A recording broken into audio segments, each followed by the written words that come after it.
ગાંધી નિર્વાણ દિવસ નિમિત્તે વડોદરા શહેર કોંગ્રેસ સમિતિ દ્વારા શહેરના ગાંધીનગર ગ્રુપ પાસે આવેલ મહાત્મા ગાંધીની પ્રતિમાને પુષ્પાંજલિ અર્પણ કરવામાં આવી હતી।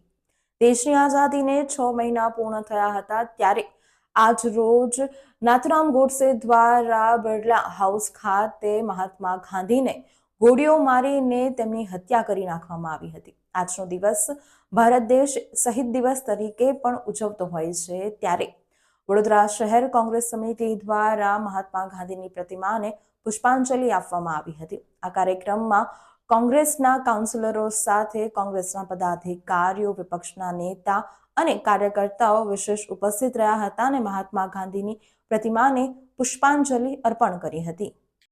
વડોદરા શહેર કોંગ્રેસ સમિતિ દ્વારા આજ રોજ ગાંધી નિર્વાણ દિવસ નિમિત્તે વડોદરાના ગાંધીનગર ગૃહ ખાતે આવેલ મહાત્મા ગાંધીની પ્રતિમાને પુષ્પાંજલિ અર્પણ કરવાનો કાર્યક્રમનું આયોજન કરવામાં આવ્યું હતું। મોટી સંખ્યામાં કોંગ્રેસના ચૂંટાયેલા પ્રતિનિધિઓ તેમજ કાર્યકર્તાઓ વિશેષ ઉપસ્થિત રહ્યા હતા।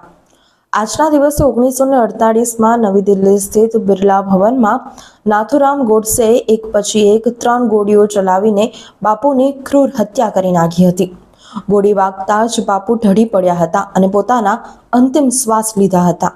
આજે રાષ્ટ્રપિતા મહાત્મા ગાંધીની પુણ્યતિથિ છે। આજે તેમની પુણ્યતિથિ હોવાથી દેશમાં શહીદ દિવસ તરીકે મનાવવામાં આવે છે। ભારતને અંગ્રેજોથી 15 ઓગસ્ટ 1947ના રોજ આઝાદી મળ્યાના 6 મહિના બાદ 30 જાન્યુઆરી 1948ના રોજ મહાત્મા ગાંધીની દિલ્હીના બિરલા હાઉસમાં નાથુરામ ગોડસે ગોળી મારીને તેમની હત્યા કરી નાખી હતી।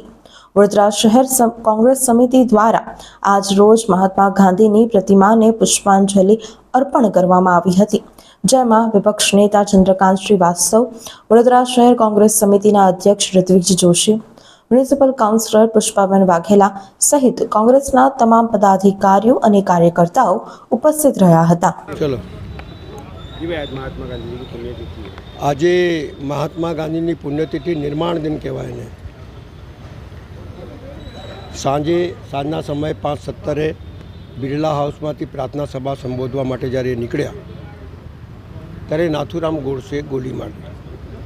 આ દેશનું દુર્ભાગ્ય છે કે જે દેશની આઝાદીની ચેતના જગાવનાર, દેશને આઝાદ કરનાર, લાઠી અને ગોલી ખાનાર, કેટલાય વખતો જેલમાં યાતનાઓ ભોગવનાર એ વ્યક્તિ જેને દેશના યુવાનોમાં ચેતના જગાડી, દેશની આઝાદી તરફ વાળ્યા અને એક નવી ક્રાંતિ લાવ્યા, એ ક્રાંતિથી આ અંગ્રેજોને દેશ છોડી દેવું પડ્યું।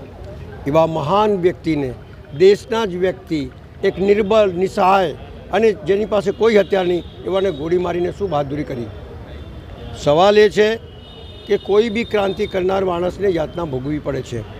મહાત્મા ગાંધી તો જતા રહ્યા, પણ મહાત્મા ગાંધીની વિચારધારા નહીં ગઈ। આજે પણ અહિંસાના માર્ગ ઉપર ચાલનારા લાખો લોકો છે, એની વિચારધારાથી દેશ મજબૂત થાય છે। પણ આજના દિવસે જ્યારે નિર્માણ દિવસ હોય, જ્યારે એમની હત્યા થઈ હોય, હે રામના શબ્દોના અંતિમ શ્વાસ લીધા હોય, એવાને હું નમન કરું છું અને એમની વિચારધારા લોકો સમજે, જાણે। આજે એની વિચારધારા ખતમ કરવાના લોકો હજારો પ્રયત્ન કરી રહ્યા છે, પણ આ વિચારધારા છે, વિચારધારા કોઈ દિવસ ખતમ થતી નથી। જ્યાં સુધી ભારત છે, જ્યાં સુધી દુનિયા છે, મહાત્મા ગાંધીની વિચારધારા બી ચાલશે અને લોકો મહાત્મા ગાંધીને બી યાદ કરશે।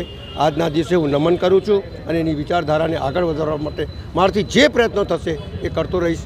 એ જ મારી અભ્યર્થના છે। જય હિન્દ, જય ભારત।